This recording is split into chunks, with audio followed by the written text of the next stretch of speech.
कामावरून सुट्टी झालेल्या 2 तरुणी दुचाकीवरून घरी जात असताना भरधाव कारनं त्यांना जोरदार धडक दिली। या दोघींचाही मृत्यू झाला।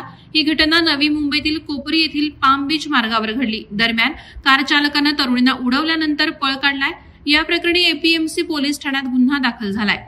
संस्कृती खोकले वय 22 राहणार कामोठे आणि अंजली सुधाकर पांडे वय 19 राहणार खैरणे बोनकोडे अशा मृत तरुणींची नावे आहेत। दोघीही तुर्भे एमआयडीसीतील एक्सपर्ट सोर्स कंपनीच्या कॉल सेंटरमध्ये काम करत होत्या।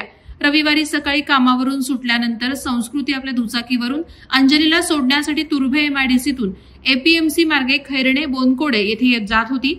यावेळी कोपरी पुलाखालील सेवा रस्त्यावर पाम बीचवरून सायन पनवेल मार्गाकडे जाणाऱ्या भरधाव कारनं त्यांच्या दुचाकीला जोरदार धडक दिली। दोघेही कोपरीच्या दिशेने विरुद्ध मार्गावरून येत असल्याचे प्राथमिक तपासात स्पष्ट झाले। यामध्ये संस्कृती आणि अंजली या दोघी गंभीर जखमी झाल्या होत्या।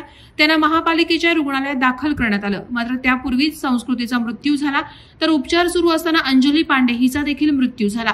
या अपघातानंतर धडक देणारा कार चालक घटनास्थळावरून पळून गेला असून एपीएमसी पोलिसांनी त्याच्या विरोधात गुन्हा दाखल करून त्याचा शोध सुरू केलाय। अल्पवयातच आपल्या कर्त्या मुलींना अपघातात गमावलेल्या पालकांवर या घटनेनं दुःखाचा डोंगर कोसळला आहे। वादळवारा लाईव्हसाठी न्यूज ब्युरो, नवी मुंबई। नवी मुंबई व रायगड जिल्ह्यातील ताज्या बातम्या आणि घडामोडींसाठी सबस्क्राईब करा वादळवारा लाईव्ह चॅनल आणि दाबा बेल आयकॉन।